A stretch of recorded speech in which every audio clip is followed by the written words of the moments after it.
Um, let's start with If Beale Street Could Talk.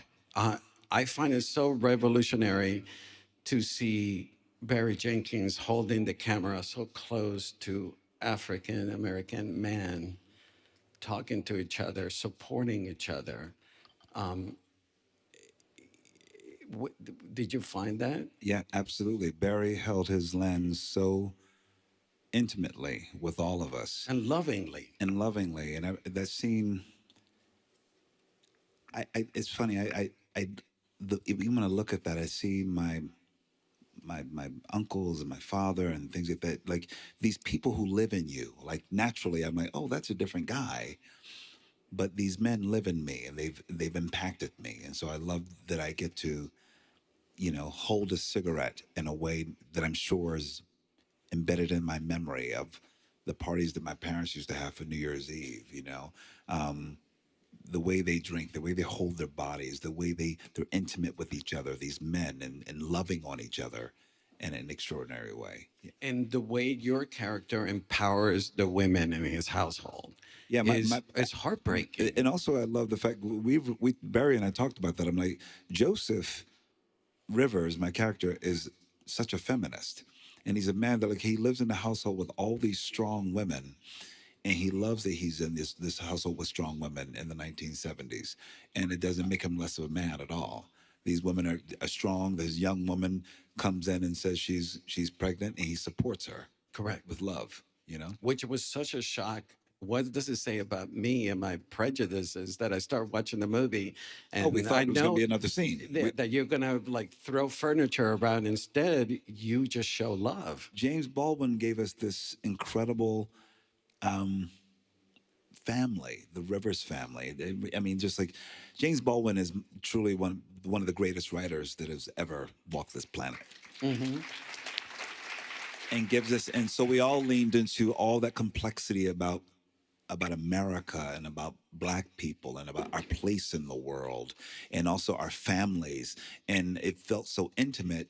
It was honestly, it felt like, I'm like, oh no, I understand this family. It's not a trope of a Black family at all. It's like, so it dispelled any of those tropes that we thought that we've seen before, like Hmm. the hostile, angry, hot-headed father or something. You're like, oh no, there's love and nurturing, and they pull together as a family, even taking care of Tish, who plays my daughter, Tish's boyfriend, making sure they're advocating for him and his justice. They're Hmm. all doing it as a family and as a community. That's what I loved about that film. Zola, this is coming with deep respect for you. Your creation in Zola is my favorite thing you've ever done. That Thank is you. insane. Thank I you. mean, the fact Down that to the one hazel eye. one hazel eye. What about the fact that you have this Nigerian accent that he drops? Yeah. And even the way you hold yours, I'm obsessed with that character. The way you hold the sunglasses. It's and all of those were such detailed choices because it was based. Was it in the script or it was It, it, you? it was some was scripted, and then I imbued it with something unique of things that I've known, like even the hazel contact lenses. I had this idea because I wanted to, because they said in the Twitter feed that it was based off of that you didn't that suddenly this guy, this pimp, suddenly dropped into this Nigerian accent, and then he would recover and have this sort of American colloquial accent, and it was like it was confusing for the central character, and so I wanted to make a choice, and I still keep it as a secret. Is he Nigerian or is he an American? I like the idea because he was using language to control a room. And so for me, it was like it was all elements of control. And even the fact of one of his eyes being hazel is because I knew this one guy. This is, you get your inspiration from everyone.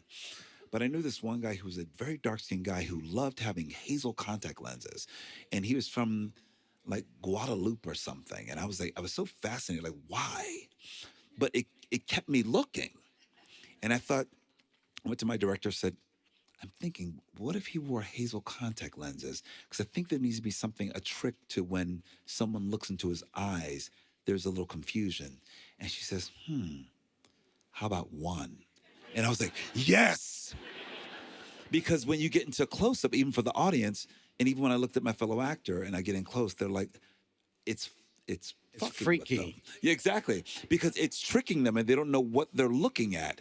And then suddenly I keep changing my accent as well. So I'm constantly keeping the power in the scene and in the room. They never know. And I play the character with a lot of charm and finesse, and then they can turn on a dime. Because I also thought it was all elements of controlling the room and being probably one of the most vicious pimps in the world, using psychology of people. He knew how to play people. I urge you all to check out Zola. It will blow your mind. And is, in my humble opinion, is your wildest creation. Thank you. Thank you. Which, speaking of accents, you went on after this to do Rustin, and you add this accent, this sort of like Catherine Hepburn accent. Exactly. Exactly. That's exactly it. And then there are moments in the movie that it's dropped and then it picks it up. And then it dawned on me that it's a device that he's using the accent to. And that's exactly what I learned about Bayard Rustin, because I would go to any footage of him, and he and the people that knew him, he really was his own creation. He created This man was from Westchester, Pennsylvania, and he spoke a bit more like this. He was very much he loved everything about Britain, so he gave himself a mid-Atlantic standard accent of sorts. It was high, and then highly British. Sometimes it was like the King, Queen of England. Sometimes it was like Catherine Hepburn, but it was always fluctuating. But he would use it as a device when he wanted to gain the room and gain the respect. And then there were times when in the film where he sort of loses agency in having a voice. And so for me, it strips down to something more neutral. Again, I love to deal with the technical things that really help me advocate for the character in a scene, you know? And even the way Bayard also had missing teeth from when they were knocked out by a police officer in previous years. But also made the choice that he smiled widely with pride, because it was a battle scar for him. It was not something that he was ashamed of. And he was very sexual, and he would go out in the street, he would meet men and have a good time. And he never thought that there was anything wrong with him. If anything, he thought he led with his mind and his language, and he articulated. And I made a choice that he spoke with alacrity, and he had dexterity in his language. Yeah. Which brings me to the fact that you're a leading man in Rustin, and the intersectionality of the character. You're black and you're queer and you're leading a movie. You know, can you tell us the impact of that aspect? Well, in particular, I didn't. It's like it's funny because you never know when. I didn't even recognize that I'd never been the lead of a film until I was the lead of a film. Because maybe actors a bit more, I don't know, narcissistic, believing that their character is in the center of their film, whatever that is. I'm like, well, I'm in the center of my story, and I'm in action with this character. But with Rustin in particular, it felt like we were in alignment. That Rustin's journey and my journey was meeting at the exact moment, and I was the actor to help pull this black, queer, civil rights revolutionary out of the shadows of history while I was being pulled into a new history. Wow, that's deep.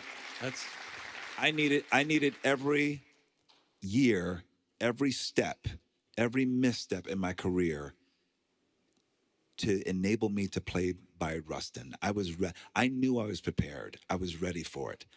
There are a lot of roles you don't know if you're ready for or it's the time for, but that was the one that I knew that I had everything I needed.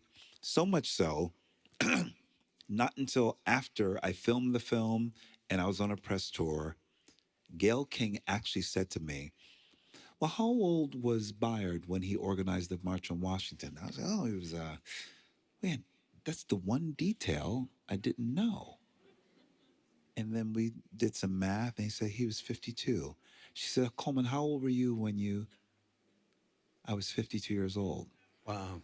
So I knew I had my life experience and everything I needed, and I knew it to play him at that moment. Um, you you were directed in this film by one of the greatest directors in theater, and eventually he will become one of the greatest directors in film. Yes. George Wolfe, the Yes. man that did Angels in America, Jelly's who did Last Jam, Jelly's Last Jam, Gypsy on Broadway right now, right now with the great Audra McDonald, who my you co-star. co-star Yes.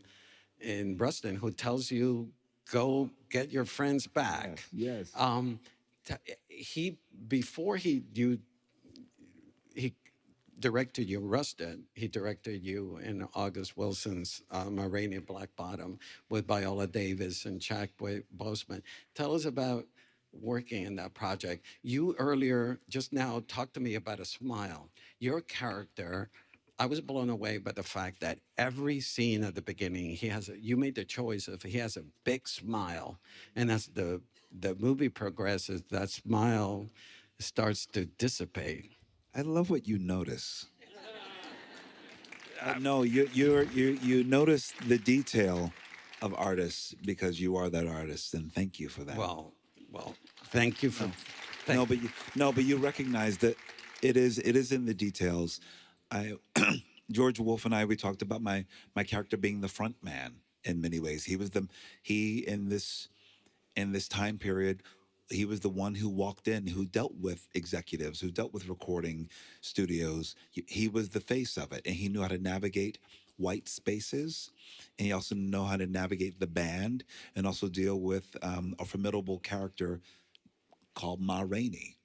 And so he had to do it with grace and smile and a bit more elegance. But he was still cut from the same cloth as the rest of these men, you know, from very humble places, probably from farming places in Georgia, you know, in the South, you know, segregated, you know, and he learned how to make his way in every single way. So I loved doing that film and being a part of it. That was we George, what I love about him is that yes, his center is theater and is in rigorous rehearsals. So we had 2 weeks of rehearsals, which is a joy when you're doing film because you never usually have time.